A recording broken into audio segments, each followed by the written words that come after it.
Hello viewers, graphics স্কুলের পক্ষ থেকে আবারও সবাইকে স্বাগতম। আমি আব্দুল্লাহ রুহানি আছি আপনাদের সাথে। তো আজকের এই পর্বে আমরা স্টাইলস নিয়ে আলোচনা করব।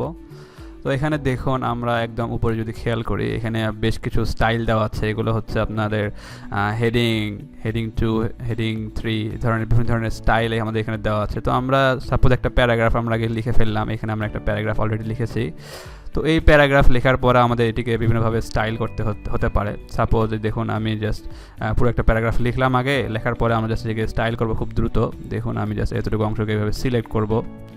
সাপোজ আমি প্রথম লাইনটা সিলেক্ট করলাম, করার পরে আমরা যদি এখান থেকে এই যে স্টাইলটা নো স্পেসিং এর উপর যদি আমরা মাউসটা নিয়ে যাই, দেখুন এখানে দেখা যাচ্ছে যে নো স্পেসিং, অর্থাৎ এই যে টেক্সটের মধ্যে কোনো স্পেসিং থাকবে না। যে অংশটুকু আমরা সিলেক্ট করেছি, সাপোজ এই অংশটুকু আমরা সিলেক্ট করলাম, দেখুন এখান থেকে নো স্পেসিংয়ে যদি আমরা ক্লিক করি, দেখতে পাচ্ছি যে এই টেক্সটের মধ্যে কিন্তু কোনো ধরনের স্পেসিং আর থাকতেছে না। তো আমরা খুব সহজেই কিন্তু এটিকে আমরা লাইন হাইটের মাধ্যমে কিন্তু এটিকে আমরা পরিবর্তন করতে পারতাম। তো আমাদের অত পরিশ্রম করার প্রয়োজন নেই। আমরা জাস্ট এখান থেকে কিন্তু খুব সহজেই আমাদের যে টেক্সটগুলো আছে, এই টেক্সটের লাইন হাইট কিন্তু পরিবর্তন করে নিচ্ছি নো স্পেসিং এই স্টাইলের মাধ্যমে।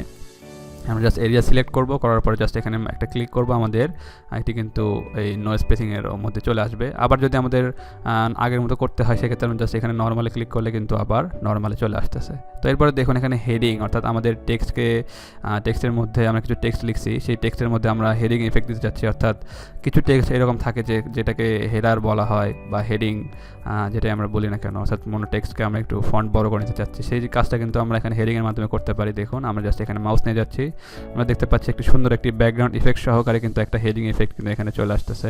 জাস্ট আমরা এখানে ক্লিক করলাম, করে আমরা কিন্তু এই হেডিংটা কিন্তু সাজায় নিতে পারলাম। আবার যদি আমরা এটিকে নিচের অংশটুকু আমরা এতটুকু সিলেক্ট করি, করার পর এখান থেকে যদি হেডিং 2 দিয়ে আমরা দেখুন, আমরা হেডিং 2 দিয়ে দিলাম, 2 নাম্বার হেডার। আমরা এইভাবে আমাদের টেক্সটগুলো কিন্তু জাস্ট সিলেক্ট করে দেখুন হেডিং 3, 3 নাম্বার হেডিং এর আমরা জাস্ট এভাবে দিয়ে দিলাম।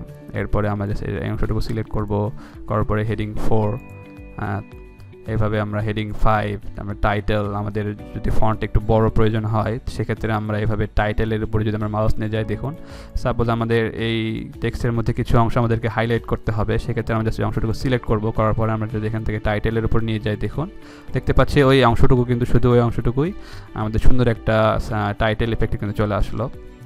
আমাদের কিন্তু এখানে কিন্তু আর ফন্ট পরিবর্তন করতে হচ্ছে না বা কালারও পরিবর্তন করতে হলো না। আমরা জাস্ট এখানে একটা ক্লিক করলাম, বাস আমাদের কাজটা কিন্তু হয়ে গেল।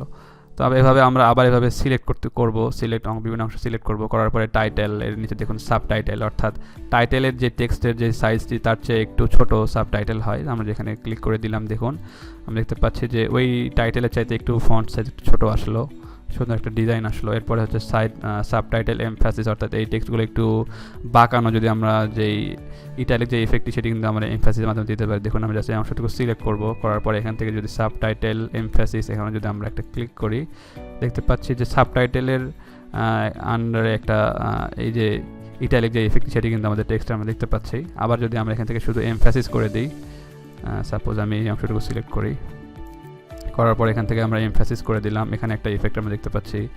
এইভাবে অনেক ধরনের কিন্তু টেক্সটের যে স্টাইলগুলো, সেই স্টাইলগুলো কিন্তু এখানে দেওয়া আছে। আমরা জাস্ট এখান থেকে আমরা আগে পুরো প্যারাগ্রাফ অথবা আমাদের লেটার যে কোনো কিছু আমরা আগে টেক্সটে লিখে ফেলবো, লেখার পরে জাস্ট আমরা এখান থেকে কিন্তু স্টাইলগুলো করতে পারি। আমরা এখান থেকে একটা স্টাইল, এরপরে দেখুন এটাকে আমরা সিলেক্ট করার পরে এই ধরনের স্ট্রং একটা স্টাইল আমরা এখানে সিলেক্ট করে দিলাম। আমরা যদি এই ড্রপ ডাউন একটা ক্লিক করি, আরও কিছু স্টাইল এখানে দেওয়া আছে, আমরা সেগুলো কিন্তু দিতে পারি। দেখুন আমরা জাস্ট স্টাইলগুলোর উপর মাউস নিয়ে যাচ্ছি এবং আমরা পরিবর্তনটা কিন্তু লক্ষ্য করতে পারতেছি।